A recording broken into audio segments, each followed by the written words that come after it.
Hi అండి, welcome back to our channel. ఇవాటి వీడియోలో బజ్జీలు ఎలా ప్రిపేర్ చేయాలో చూసేయండి. ప్రీవియస్ వీడియోలో నేను ఆల్రెడీ ఉగ్గాని కూడా పోస్ట్ చేశాను. ఈ వీడియోలో బజ్జీలు ఎలా చేయాలో చూసేయండి.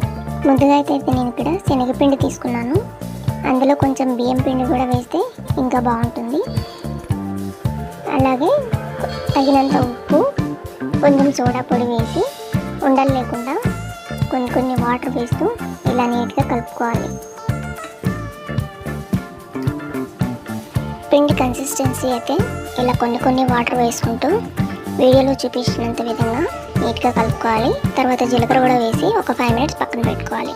మిరపకాయలు ఇలా లావుగా ఉన్నాయి కాబట్టి నేను చిన్నగా అయితే కట్ చేస్తున్నాను. సో మొత్తం మిరపకాయలు అయితే ఇలా కట్ చేసుకున్న తర్వాత మరొకసారి జీలకర్ర కలిపిన తర్వాత కదా, సో అది కూడా కొంచెం ఆయిల్ మీడియం ఫ్లేమ్లో పెట్టుకున్న తర్వాత బజ్జీలు వేసేసుకోవడమే.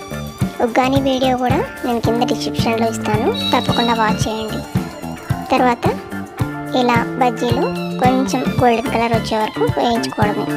మీకు ఈ వీడియో నచ్చినట్టయితే please like, share, subscribe our channel. Thanks for watching.